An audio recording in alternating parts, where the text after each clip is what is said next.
नमस्कार दोस्तों, मैं संदीप कुमार प्रमाणिक आप सभी को नमन करता हूं। आज हम जानते हैं कि कौन से जगह पर हमें चुप रहना है। तो चलते हैं वीडियो की ओर। हम लगातार किसी न किसी तरह के शोर से घिरे हुए रहते हैं। यह हमारे शारीरिक और मानसिक स्वास्थ्य पर बोझ डाल सकते हैं। ऐसे में कुछ वक्त बिल्कुल चुप रहकर खुद के साथ बिताएं। यह आपके स्वास्थ्य के लिए फायदेमंद है। क्या हम हर समय शोर शराबे के बीच नहीं रहते? लगातार लोगों की बकबक, बाहर गाड़ियों का शोर, तेज म्यूजिक की आवाज, यह सब हमारे तनाव का कारण है और हमारी नींद को बाधित करते हैं। मगर क्या हम कुछ देर के लिए इन सब से दूर नहीं रह सकते? जी हाँ, हम खुद के साथ वक्त बिताकर और कुछ देर सिर्फ अपने विचारों के साथ शांति का आनंद ले सकते हैं।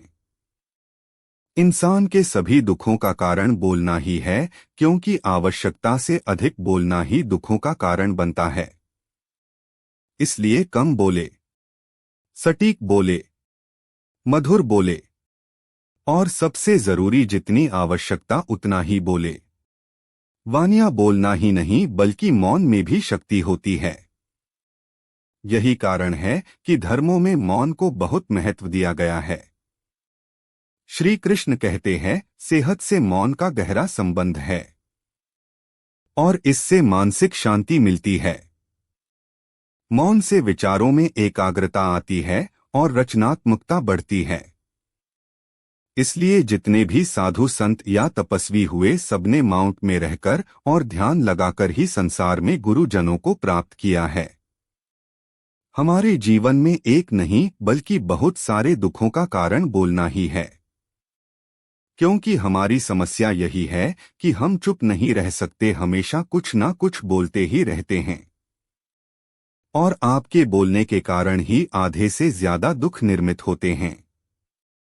परिवार में कलह, क्लेश का कारण भी हमारा बोलना ही होता है। आपको जितना भूख रहता है उतना भोजन खाते हैं, जितनी जरूरत उतना कार्य करते हैं। लेकिन क्या आपने कभी इस बारे में सोचा है कि आप कितना बोलते हैं? क्या आप उतना ही बोलते हैं जितनी आवश्यकता है, या अनावश्यक ही सारे दिन बोलते हैं? इस बारे में अकेले कभी बैठकर जरूर सोचिए। आज आपने दिन भर में कितना बोला, क्या बोला और सबसे जरूरी क्यों बोला? अपनी बातें जरूरी थी कि अनावश्यक? मनुष्य की प्रवृत्ति ऐसी है कि अपने मन में चल रही बातों को दूसरों को सुनाना चाहता है और दूसरा भी आपके साथ ठीक वही काम करता है। यह बातें किसी अन्य या तीसरे व्यक्ति से संबंधित हो तो सुनने सुनाने का काम और दिलचस्पी से होता है।